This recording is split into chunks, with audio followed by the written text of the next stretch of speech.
प्रिय छात्रों, आज हम सीखेंगे पोल्यूशन। पोल्यूशन की डिफिनेशन देख लेते हैं। Contamination of natural environment that will be harmful to ecosystem is called pollution. Pollution का मीनिंग होता है नेचुरल एनवायरनमेंट का प्रदूषित हो जाना जिसका के हार्मफुल इफ़ेक्ट हो इकोसिस्टम पर। इसके बाद नेक्स्ट टॉपिक है pollutant. Pollutant means the factor affecting natural function of ecosystem and causing harmful effect on abiotic and biotic factors are called as pollutant. Pollutant means ऐसे फैक्टर जो ecosystem में harmful effect करे biotic और abiotic factors पर। ऐसे सभी चीज़ें जिनसे कि पोल्यूशन होता है उसे हम कहेंगे पोल्यूटेंट। दो टाइप्स के पोल्यूटेंट होते हैं, natural pollutant and manmade pollutant. Natural pollutant नैसर्गिक होते हैं और मैनमेड पोल्यूटेंट मानव निर्मित होते हैं। इसके बाद हम नेक्स्ट टॉपिक पढ़ते हैं air pollution. Contamination of air by harmful substance like poisonous gases, smoke, particulate matter, microbes etc. Air pollution means air का प्रदूषित हो जाना ऐसे हार्मफुल सब्सटेंस के कारण जैसे poisonous gas, smoke, particulate matter, microbes, सूक्ष्म, इनके कारण क्या हो जाना, प्रदूषित हो जाना। रीजंस इसके क्या है? दो रीजंस है, natural reasons, man made reasons. पहले हम देख लेते हैं नेचुरल रीजंस। नेचुरल रीजंस में पहला कारण है volcanic eruption. Volcanic eruption means ज्वालामुखी विस्फोट। ज्वालामुखी के विस्फोट होने से क्या होता है कि ज़मीन में से सॉलिड गैसेस और लिक्विड मटेरियल बाहर आते हैं। For example hydrogen sulphide, sulphur dioxide, carbon dioxide, ammonium chloride, hydrogen vapours, dust, ये सब के सब बाहर रिलीज़ होते हैं। तो इसमें से ज़्यादातर जो गैसेस है वो carbon dioxide, sulphur dioxide, hydrogen sulphide, smoke हवा में मिक्स होता है जिसके कारण एयर पोल्यूशन होता है। पांचवा कारण है माइक्रोब्स।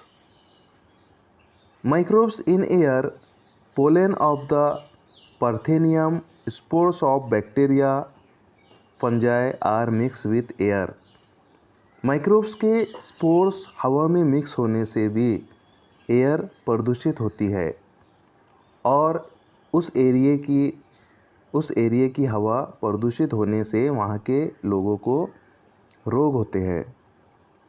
तो ऐसी एयर को भी हम एयर पोल्यूशन ही कहेंगे। दूसरा रीज़न है मैन मेड रीज़न। इसमें हम एक एक करके पॉइंट समझ लेते हैं। पहला है फ्यूल बर्निंग।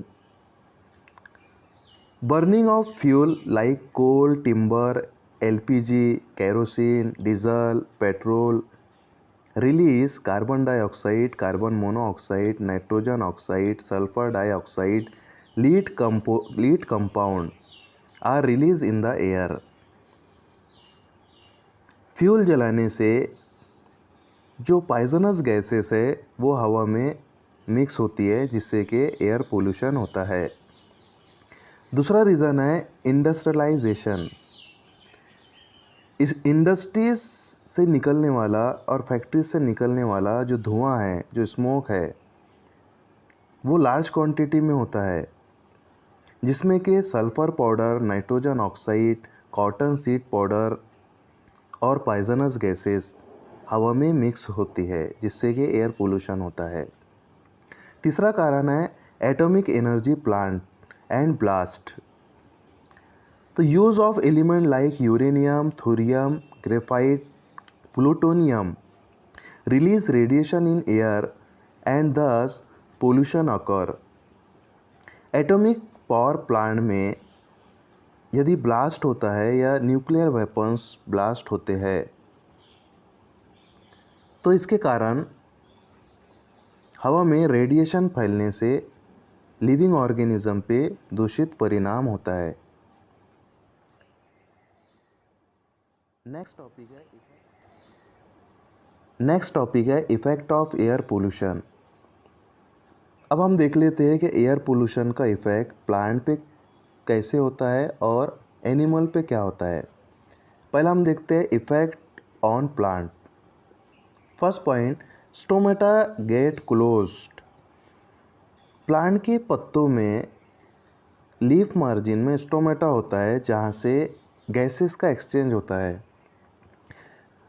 एयर पोल्यूशन होने के कारण स्टोमेटा क्लोज हो जाता है जिसके कारण के फोटोसिंथेसिस का रेट डाउन हो जाता है, slowing down of rate of photosynthesis.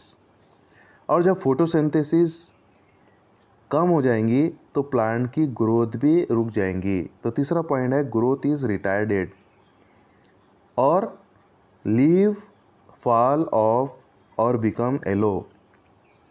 Stomata close होने से फोटोसिंथेसिस का रेट कम होगा जिसके कारण प्लांट में फूड कम बनेगा और उसकी ग्रोथ रुक जाएंगी और पत्तों का कलर पीला पड़ के वो झाड़ से गिर जाएंगे। तो ये इफ़ेक्ट होता है एयर पोल्यूशन का प्लांट्स पर। अब हम देखते हैं इफ़ेक्ट ऑन एनिमल्स। पहला है रेस्पिरेशन इज़ एडवर्सली अफेक्टेड। तो एनिमल्स के ऊपर रेस्पिरेशन सिस्टम पे इफ़ेक्ट होता है एयर पोल्यूशन का। दूसरा है इरिटेशन ऑफ आइज़ में जलन होना और खुजली होना, ये भी एयर पोल्यूशन के कारण होता है। तो प्रिय छात्रों, आज हमने सीखे pollution, pollutant, air pollution, reasons of air pollution and effect of air pollution. तो उम्मीद करता हूँ आपको आज का टॉपिक समझ में आया होगा। अगर आप चैनल पे नए हैं तो चैनल को सब्सक्राइब करिए, लाइक करिए। Thank you.